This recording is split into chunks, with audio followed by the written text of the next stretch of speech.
গাড়িতে পুরোপুরি বলতে গেলে তেলই নাই। আমার এটা ড্রিম বাইক, সেহেতু আমার কিছু ভিডিও করার দরকার এর সাথে। আসসালামু আলাইকুম, আমি রোস্ত বরাবরের মতন আরেকটি নতুন ভিডিও নিয়ে চলে আসলাম। তো আজকের ভিডিওটা খুব ইন্টারেস্টিং হতে চলেছে, কারণ আজকের ভিডিওটা আমি আমার ড্রিম বাইক চালাবো 4B। এখন এই পুকুর থেকে এখন মাছ ধরলাম, ছোট আব্বুর পুকুর। তো এখন হঠাৎ করে মাছ ধরে ছোট আব্বু হঠাৎ করে বলছে যে মাছটা ছোট আম্মুদের বাসায় দেশে, যেহেতু ছোট আম্মু তাদের বাসায় থাকে। এইটা হলো ছোট আব্বুদের বাসায়, যেখানে আমি থাকি। তো এখন যাচ্ছি আমি মূলত মাছ দিয়ে আসতে, এবং আমার সাথে যাচ্ছে জাহিদ, আমার ফ্রেন্ড জাহিদ, কে অনেকে হয়তো চিনেন, আবার অনেকে চিনেন না। সে মাছ নিয়ে আসতে গেছে, এবং ছোট আম্মুদের বাসা থেকে ওখান থেকে আবার ফুপুদের বাসায় যেতে হবে, কিছু জিনিস দেবে দাদিরা। তো দেখতে থাকুন, আজকের ভিডিওটা খুবই ইন্টারেস্টিং হতে চলেছে ইনশাল্লাহ। আর এদিকে দেখতে পাচ্ছেন গাড়িতে পুরোপুরি বলতে গেলে তেলই নাই। তো এখন মূলত যাচ্ছি আমি আর জাহিদ, বাসা থেকে 4-5 কিলো এসেও আমি কোনো তেল পাইনি এখনো। গাড়িও চলছে, উল্টো হয়ে গেছে ক্যামেরা, এক হাতে চালাচ্ছি, ভয়ও করছে। তো এখন যাই, দেখা যাক কোথাও তেল পাওয়া যায় কি। কাছেও টাকা নেই, বিকাশে টাকা আছে। তো এখন যাই, দেখি কি হয়। কারণ গাড়িতে তেলই নাই, মিটার পুরো ফাঁকা। তেলের কি একদম পুরো ফাঁকা, মিটারে কোনো তেলের দাগও নাই। পেছনে আছে যাই, খুবই ভয় পাচ্ছে, চশমা পরিচিত। তো দেখতে থাকুন ভিডিওটা। ওখান থেকে ফুফুদের বাসায় যেতে হবে, ছোট আম্মুদের বাসায় যেতে হলে আবার ব্যাগ আনা, ব্যাগের সাথে তো তেলও বেশি নাই, তাই ছোট আম্মুদের বাসায় গেলেও কোনো প্যারা হতো না। তো ওখান থেকে আবার ফুফুদের বাসায় যেতে হবে, এজন্য প্যারা হচ্ছে। তো দেখা যাক তেল কোথায় পাওয়া যায় কি। এখন প্রায় বাসা থেকে 7-8 কিলো চলে আসি, কোথাও তেল পাইনি। অল্প কিছু দূর গিলাই কাকিদের বাসা। তো কপালে কি লেখা আছে ভাই বলা যাচ্ছে না। ওইদিকে ফুম্মাদের বাসায় যেতে হবে, মিটার ওইদিকে ফাঁকা। এখন মাঝ রাস্তায় যে দুইজনের গাড়ি ঠেলতে হয় কি বলা যাচ্ছে না। এখন দেখা যাক, মামারা আছে কাকিদের বাসার ওখানে। মামাদের দ্বারা যদি লাইন করা যায় তেলের, তাইলে তো কপাল ভালো, নাইলে কপাল মন্দ আছে আজকে। কপালে আজকে শনি আছে। তো এখন দেখা যাক তেল পাওয়া যায় কি। এখন কাকিদের বাসায় যাই, সেখান থেকে কিছু ম্যানেজ করতে পারি কি। এখন আমরা আছি প্রায় একদম পুরো ফাঁকা একটা মাঠ। আর অল্প কিছু দূর গেলে কাকিদের বাসা। তো 2-4 কিলোমিটার বাইক তেলই পেলাম না, বাসা থেকে প্রায় 8-9 কিলো চলে আসছি, কোথাও তেল পাইনি। এখন দেখা যাক ফুফুদের বাসার লাইনে যদি তেল পাওয়া যায়, কপাল ভালো, তাইলে বিকল্প লাইন বেছে নিতে হবে। এমন হইতে পারে যে গাড়ি ঠেলতে হচ্ছে আমাদের। যখন দেখা যাক, ওখানে আবার মামারা আছে, মামাদের লাইন ধরে যদি একটু তেল ম্যানেজ করা যায় তো আলহামদুলিল্লাহ। তো এখন যাই।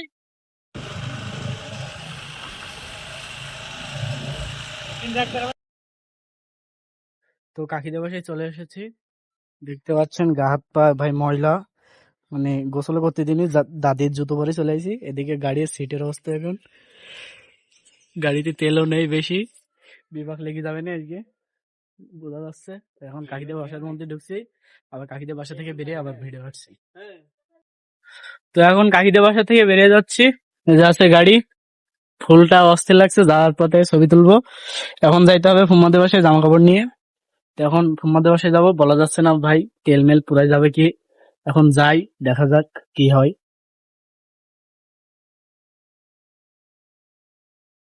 তো আশপাশে কোথাও তেল পাইনি আমরা, এখন যাচ্ছি ফুফুদের বাসায়।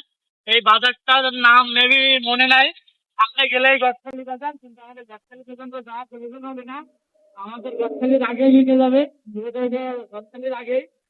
তো ভাই খুব প্যারা হচ্ছে, গাড়িতে দেখি তেলও নাই। এই বাজার থেকে গাড়ি বন্ধ হয়ে গেছিল, তাদের ট্যাঙ্কি বলে দেখলাম তেল আছে। তো পুকে বল নিয়ে যাচ্ছি, এখন দেখা যাক কি হয়, সামনে কোথাও কোনো দোকানে তেল পাওয়া যায় কি। খুবই প্যারাই আছি ভাই, কারণ দেখা যাক আল্লাহ কি করে, কিন্তু বলতেও পারছি না। গাড়ি যদি কান্নাকাটি শুরু করে তো গাড়ি ঠেলতে হয়েছে। এখন যাই, দেখা যাক কি হয়।